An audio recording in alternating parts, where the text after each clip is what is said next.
Bonjour, good morning and bonjour. I've had quite a few months off during the wet and windy winter and I'm now back with a new bike. I sold my CBF 1000 and I replaced it with this one here. This is Lily Kawasaki Z650. She's a brand new model, the 2019 model I should say. So she was quite heavily discounted and Kawasaki were offering a great finance deal, so it really wasn't worth buying a nearly new second-hand one. The 2020 one cost more and it's got a TFT screen, and to be perfectly honest, I like simple.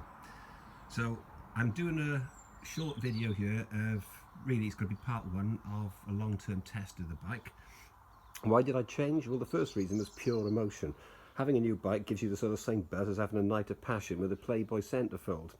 I was also 60 this week, and being in lockdown at the moment was rather depressing. I usually go on a holiday or have a great party, so it's a little bit of retail therapy as well.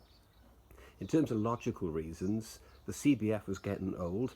The radiator failed a couple of years ago with corrosion had eaten through a pipe. Luckily I got it repaired, but I sort of lost confidence in it after that. I don't particularly like fairings. I've always preferred naked bikes. I'm quite happy being battered by the wind. If I wanted comfort, I'd buy a Volvo. To top up the coolant as well on the CBF, you had to take off the tank as well as the fairing, and that was a right pain. In fairness, I never had to do it, but just the idea used to do my head in.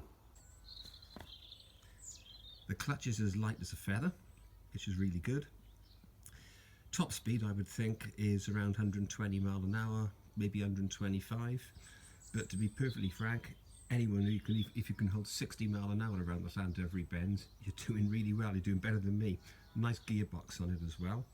Fuel consumption on the computer tells me I'm doing 73, 74, riding sensibly, which I think is going to be quite feasible, and my insurance is just 62 quid a year fully comp. No fancy suspension on it, so again that suits me. I think a lot of these people who've got fancy suspension probably don't use them much anyway. The instrument cluster is quite good. The rev counter is LCD, which looks a bit weird. I preferred an analog, but it's got a nice little computer on it which tells me my consumption and all that sort of stuff, just like the car. Oil filter's easy to get at. I'll show you now. She's on the front of the bike there, down low. And the drain plug's around the other side. It hasn't got a centre stand, being a sort of sports model, so I've bought myself an ABBA stand, which is excellent. So for anything like chain adjustments or cleaning the back wheel, the ABBA stand will do. The number plate holder on the back is as ugly as Cinderella's sisters, as you can see there. You can get a tail tidy, but so the cost of some of them is really, really high. I've got better things to spend my money on, to be honest. So I'll leave it standard. The seat height, one of the reasons I liked it, seat height is just 790 millimeters, and my drive is quite steep, so it gives me a feeling of security when I'm getting the bike down the slope. I'm 5'10" and I can easily get my feet flat on the ground.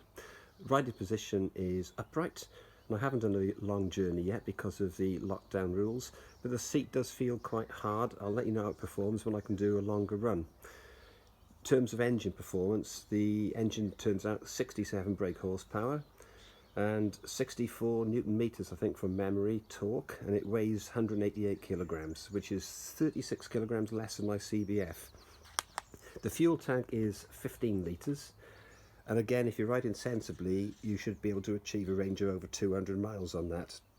I fitted the Givi monolock stand rack, and for the top box, which is dead ugly but really practical when I'm nipping down to Tesco, and the monolock system is great. That top box comes off in seconds.